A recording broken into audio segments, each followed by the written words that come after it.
అసలు ఆదివారం హాలిడేగా ఎవరు డిక్లేర్ చేశారు?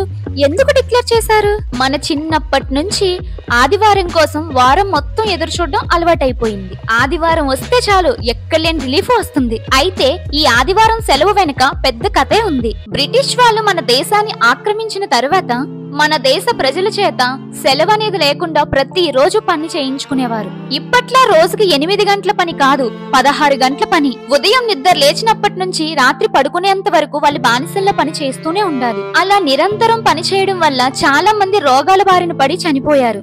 అయినా బ్రిటిష్ వాళ్ళు పట్టించుకునేవారు కాదు. అప్పుడే ఒక వ్యక్తి వారంలో ఒకరోజైనా సెలవు ఉండాలి అని పోరాటం మొదలు పెట్టాడు.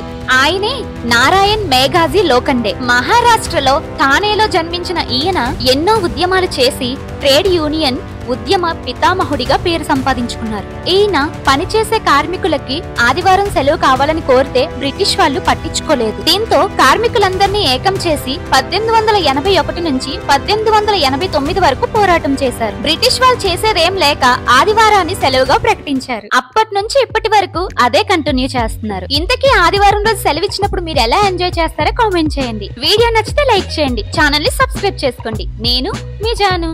ఇదంతా సరే కానీ